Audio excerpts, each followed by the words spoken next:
I'm Andy Chanley from 88.5 FM, and I welcome you into another of our Here at Home series of teleconference interviews. Today, we welcome in the War and Treaty. Welcome, guys. Hi. Hey. You're looking on the screen at Tanya. Is it Tanya? Tanya, yes. Tanya, okay. Tanya Blunt Trotter and Michael Trotter Jr., the War and Treaty, and also husband and wife. And we're talking to you in Nashville, Tennessee?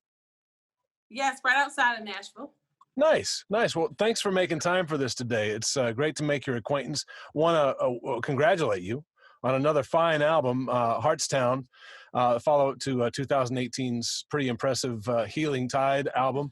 And the new single that we've been playing on 88.5 FM, 5 More Minutes. It's just an uplifting little, a few-minute fountain of joy, and it's something that we need more of lately. So thank you for the new album, and congratulations. Thank you so much. Thank you for playing it. Now, Tanya, let's start with you. Some folks may not know that this is a second career for you of sorts. We first saw you in Sister Act 2, 1993? We saw you doing the Mahalia Jackson song, His Eyes on the Sparrow with Lauryn Hill. And then the next year you're nominated for Best New Artist at the Soul Train Awards. So 25 years later, you're an overnight sensation. Ah! Do I pretty much get that right? Goodness. Oh my goodness, that's wild. You think about it, to think about it that way, that it was. I was literally just coming out of high school, fresh. Actually, I was still in high school. Wow. When because we had our graduation on the Sister Act 2 set. So this is really, and you know, when you're that young, you don't realize that you actually have a career. You're just doing it because you know you have a talent, and it's something that you have grown up all your life doing. But to be able to do it now with the one I love and have purpose and meaning is absolutely incredible. Yeah, that's something that I feel so much with the both of you, that there's purpose behind the music that you make. Michael, forgive me for doing this, and if there's parts of it that you don't want to talk about, I certainly understand, but I know you've probably answered this 1,000 times, but this is our first time meeting, so I wanted to ask about, you were in the service, and thank you for your service to the country. Tell our listeners about a special moment that happened to you when you were in Iraq that changed your trajectory in life. I remember hearing a story of you being exposed to a piano in the most unexpected circumstances, and it leading you to find a conduit for emoting and relating to people on a very base emotional level that you didn't know you might have had before then. That's you would think it get easier to talk about through the years, but it doesn't, but it is a reality of mine, and to be able to discover some sort of comfort in the midst of one of the most hellacious points of my life is a beautiful thing, and in the midst of fighting and seeing killing and all these things, there was a piano where we stayed at that belonged to Saddam. And I taught myself how to play the piano while I was at war on that piano. And at first I wasn't really good at all. I was one finger in it. Mary had a little lamb. I think the first song I learned to play on the piano out there was Lean on Me, because it was easy. Oh, yeah. Blum, blum, blum, blum, blum, blum, blum, blum, blum, blum, blum, blum, blum, blum. And I could hear chords. I could always hear the chords. But it wasn't until the gentleman that exposed the piano to me, it wasn't until he was killed. It wasn't then until I would unlock emotionally what I needed to connect with that instrument. And to make a long, very interesting story short, and you should read the story of that Michael has told about this in the past. But one of Captain Sheets' superiors, Lieutenant Colonel Jones, then said, why don't you do more of that? Why don't you do more memorializing these people with this gift that you have? And it's what it does is it makes it no nonsense. This music, it's art, but the music that you and Tanya make feels like every bit of it has meaning and purpose and emotion behind it. Well, he changed my life with that request, because that became my primary duty. That became the primary duty. So I would go around and learn of the fallen soldier if I didn't know him. And then what I would do is, like a reporter, I'd get my facts, and then I'd write the story and put music to it and render it during the memorial service we would have out in the war. So Peter Jones changed my life with that request, and I'm grateful to know him. That's such a personal, loving way to remember a human life. That's pretty amazing stuff. All right. After all of that, Tanya, you guys meet at a music festival. Tell me who saw who first. How did it come together, and what gave you an inkling that, or did you have any inkling then that you guys were meant to be together? Great question. I am dying to know this answer. Well, I didn't have any inkling that we would be together. Who noticed who but first? I noticed, actually, a friend of mine introduced me to Michael. I noticed her first. No, he did not. Yes. Yeah. And she brought me over to meet him. She said, "You gotta meet Michael." She actually brought me over to meet her because she was talking to two other artists. She is jacking this story all the way up today. Well, you see, this is how we got our name. This is how we got the name of the War and Treaty, because there's always she brought you to a meet me. battle. You know dang well I came over to meet you. There's always a battle of who's right, who's wrong. But today I'm right. What? She was wearing a black blouse and some denim blue jeans, and she had her hair down, and she was talking to two artists when Diane asked me if I wanted to meet Tanya. I was already a major fan of Tanya's, and I was dying to meet her. And I took my then girlfriend over to her. Uh-huh. And I gave him my phone number. He threw it away. How long? He didn't ask for that part. How long ago is this? This was 10 years August ago. 28th, 2010. 10 years ago. Congratulations on the anniversary of that. He remembers what you were wearing. Yeah, because he has a picture. Totally not. I'm the sentimental one in this relationship. I remember dates. I remember stories extremely well. Tanya, not so much. Not so much. Well, that's true. I have a bad memory. If I wouldn't have told anyone at the beginning of this, I think they might have surmised that you were married, but by the end of this. So how'd they figure that?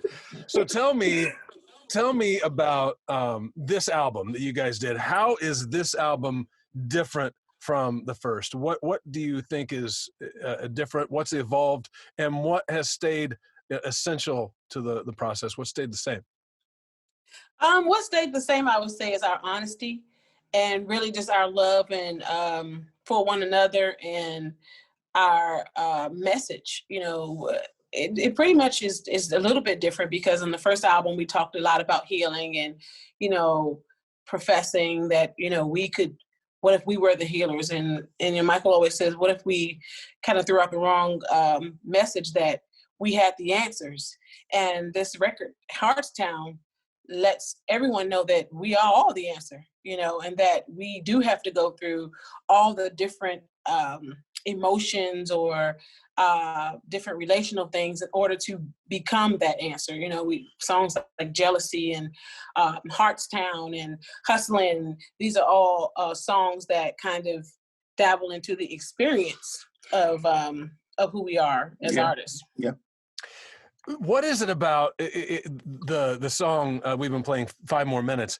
There's something about, I don't know if it's the simmering Hammond organ underneath it or what it is, or it's the horns, but there's something so powerful about it that you're physically unable to be depressed when you hear that music.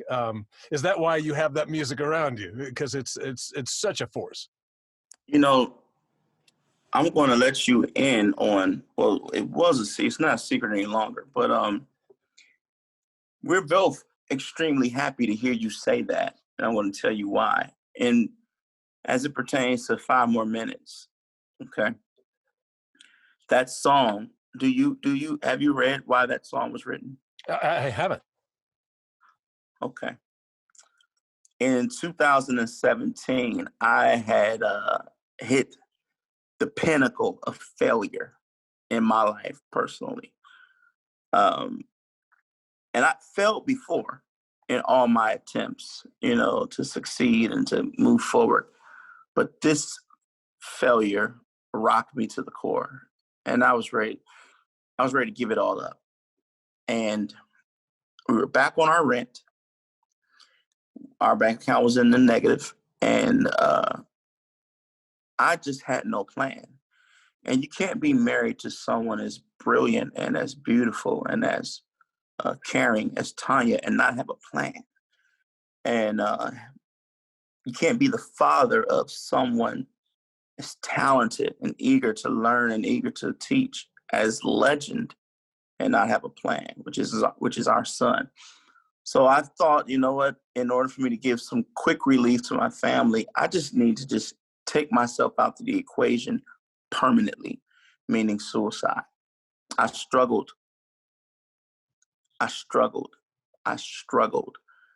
And I was ready.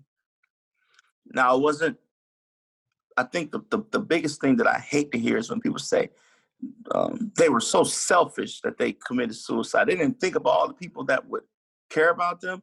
Well, you don't know what the heck they thought.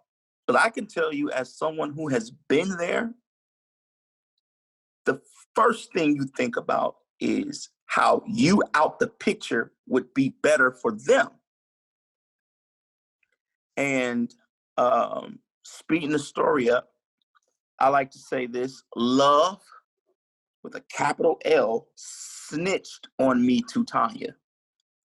And Tanya, out of nowhere, came to me and with the Albion Police Department while I was sitting on the steps in our home. Tanya got down between my legs, grabbed me by my face, and held my chin up and said, "I know you have a plan to take your life today.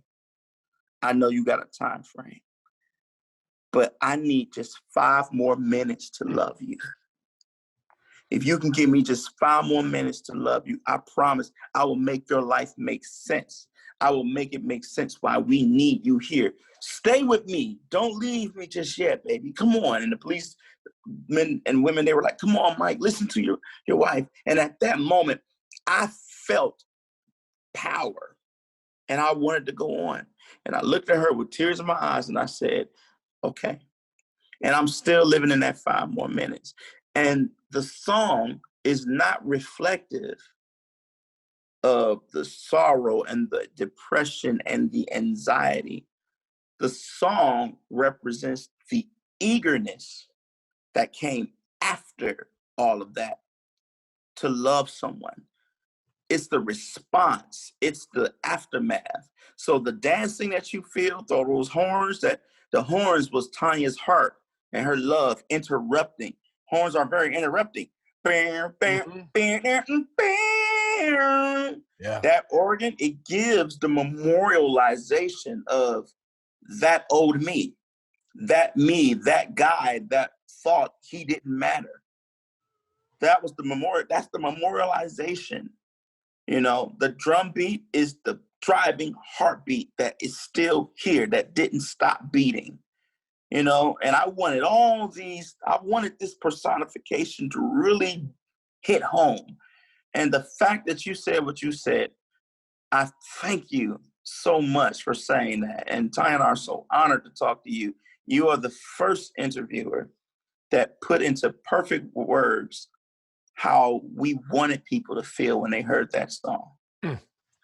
Thank you for sharing that. That's and I want to share this real quick that we're bringing this up. If there's anybody that's watching this, the suicide prevention lifeline is 800-273-8255, 800-273-8255. Because hey, I've not been on that doorstep exactly, but I've been in very, very dark places, and we all have from time to time. And it's important to realize that you're not alone, and you're in no condition to judge who cares about you and why in a place like that. But what an amazing cathartic piece of art that came out of that experience. I wouldn't wish it on anyone, but that you were able to take that and find a pearl in it is amazing. Thank you. Thank you so much. So what do you guys think? I ask this a lot because I think it's a window into the soul. What do you think you'd be doing right now if it weren't for music? What would be your line of work? What would be your vocation? You go first, Tanya. Oh, I would probably be on a farm, some spiritual guru, walking around in a gown and no shoes on with, gardening or something. I can't even imagine. This has taken over my life. It's my purpose. It's what I was here to do. I could not imagine. Yeah. Well, I'm glad you got music, and I'm glad that music has you guys. So the new album, again, is Heartstown. Go get it. It's out now wherever you buy records, and you'll hear that record spinning on 88.5 FM, the 5 more minutes. Looks like our feed has slowed down here a little bit. I wonder, are you guys still with me? Can you hear me? We're still here. Okay, good.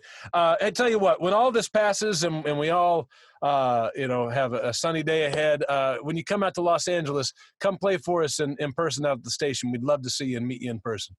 We'd love to come. Thank you for the invitation. Thank you so much for spinning our record, and thank you for this interview. Oh, this has been a blast. It's been great to meet you. You guys live a very deliberate life, and it's infectious. It's contagious. All our best to you. This is 88.5 FM here at home with the War and Treaty. You guys take care.